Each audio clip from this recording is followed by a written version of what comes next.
Hi folks, and welcome to another Friday. Yes, it's Friday, October 15th, and this is Cord Cutting Weekly, the show where we wrap up the past week in cord cutting and streaming news. And this week we've got a wide variety of topics to tell you about, including Roku's latest streaming device going on sale, a new record-breaking debut on Netflix, and more sports content on fuboTV. But first, naturally, if you haven't done so already, please do take a second to consider clicking on those like and subscribe buttons down below. Those really do help us out a ton, and they're a great way to support our channel. And as always, for anyone that's joining us for the very first time this week, just a quick note. For all the stories we're about to discuss here, you'll find links to those stories included down below in the video description.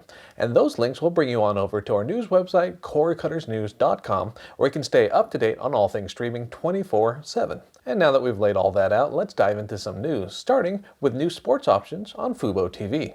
In fuboTV news, the live TV streaming service continues to expand its sports-centric lineup. This week, the company announced a deal to bring AT&T SportsNet Rocky Mountain on board. The regional sports network offers broadcasts of the Utah Jazz, Las Vegas Golden Knights, and Colorado Rockies. The addition follows a recent announcement that fuboTV would be adding Root Sports, which covers the Seattle Mariners, Portland Trail Blazers, and the new Seattle Kraken NHL hockey team.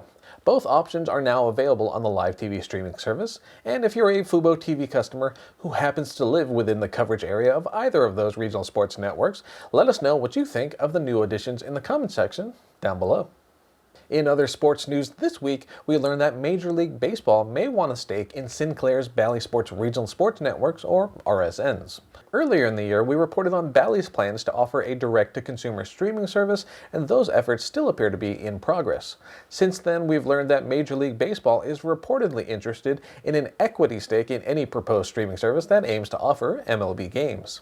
Meanwhile, rumors continue to swirl around Diamond Sports Group, the Sinclair subsidiary that owns the Bally Sports RSNs in partnership with Byron Allen's Entertainment Studios. Those rumors include talks of increasing debt and the potential for bankruptcy. All that is to say, the future of a direct-to-consumer option is still very much TBD, but we'll continue to monitor the story and report back on any major developments. And one more bit of sports news, ESPN and the NFL have announced a deal that makes ESPN the home of the Monday Night Wildcard game through the year 2025. The first broadcast as part of this deal is set for January 17th, 2022, which caps off what's known as Super Wildcard Weekend. The game will be available to stream on devices via ESPN, ESPN Deportes, ABC, and the NFL's digital properties. Access will also be available on mobile through Yahoo Sports and on the digital properties of the two teams taking part. And you can find out more info in the full post link down below in the video description, but in any case, football fans can look forward to ESPN's wildcard game coverage on January 17th. In Roku news this week, we posted our review of the company's latest streaming hardware, the Roku Streaming Stick 4K, which goes on sale this week. You'll find a link to that review on our site and to our video version down below in the video description. But to sum up, Roku's $49.99 mid-range streamer offers up some noticeable upgrades over the outgoing Streaming Stick Plus, including improved overall performance and more robust HDR support. Of course, you can check out more details in our full review, but for all you Roku fans out there, where does the Streaming Stick line rank among your favorites? Is it your Goldilocks streaming device? Or maybe you'd rather opt for the higher-end Ultra or save a few bucks and go with the Express? You know where to let us know. Moving on, this week Netflix announced that the Korean thriller Squid Game has officially become the biggest series launch ever for the streaming service. The show has been generating a ton of buzz ever since it landed on the service, and it's clearly ridden that wave of attention and strong word of mouth to a mammoth debut on Netflix. The company issued a tweet proclaiming that Squid Game had pulled in some 111 million viewers, which surpasses earlier record holders like Bridgerton. Now, there's no word just yet on the potential for a second season. However, the 9-episode run is currently available in case you haven't seen what all the fuss is about. And if you have checked it out, feel free to share your thoughts in the comment section down below. Although, please refrain from spoilers for all those who haven't checked it out just yet. We'd appreciate it. Thanks. In Discovery Plus news, we've got more info on the streaming service's plans to branch out later this month. The streamer announced it will head north as it aims to launch in Canada on Tuesday, October 19th. When it does launch, fans in Canada will have access to a range of franchises, including Fixer Upper, Welcome Home, Naked and Afraid of Love, and 90 Day The Single Life. And Discovery says more than 1,000 episodes of the network's most popular shows will support French subtitles at launch. As for pricing details, a Discovery Plus subscription starts at $4.99 Canadian, while the ad-free option will run for $6.99 Canadian. And each account will support up to 5 user profiles along with up to 4 simultaneous streams. On the device support front, Discovery Plus is set to launch in Canada on Fire TV, iOS, Apple TV, Android, Google TV, Android TV, Chromecast, Roku, select Samsung TVs, and Microsoft's Xbox One and Series S and X consoles. You can check out more launch details in our full post link down below. And if you're in Canada right now, let us know if you're looking forward to the service launching in your neck of the woods. This week, Hallmark Channel and Cinedigm announced an expansion of their current partnership that will include digital movie rentals on select titles.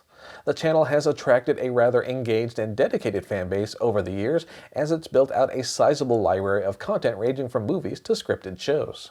No word just yet on which titles will be made available or exact details on timing or pricing, but all you Hallmark fans out there should soon have another way to check out new content and old favorites. In Google TV news, we learned this week that a new update is coming that adds several new features and capabilities to the streaming platform.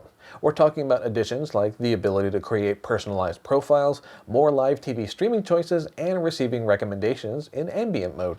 The new personalized profiles mean each user will get their own TV and movie recommendations, and yes, those will be based on individual watch histories. Parents can also create kids profiles, which include recommendations from kid-friendly apps. The Ambient mode, which pops up on your TV when it's idle, will get some updates including recommendations and other info based on those new personal profiles. For example, you'll be able to scroll through on-screen shortcuts to head to your photos, or maybe music and podcast suggestions.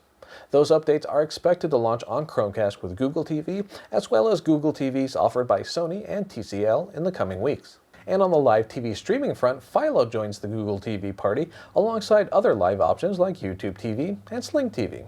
So if you're a Google TV user, heads up on some new features coming your way, and feel free to share your thoughts on any of these new changes in the comment section down below. And finally, one last bit of Netflix news. This week we learned more about the company's plans for the fast approaching holiday season.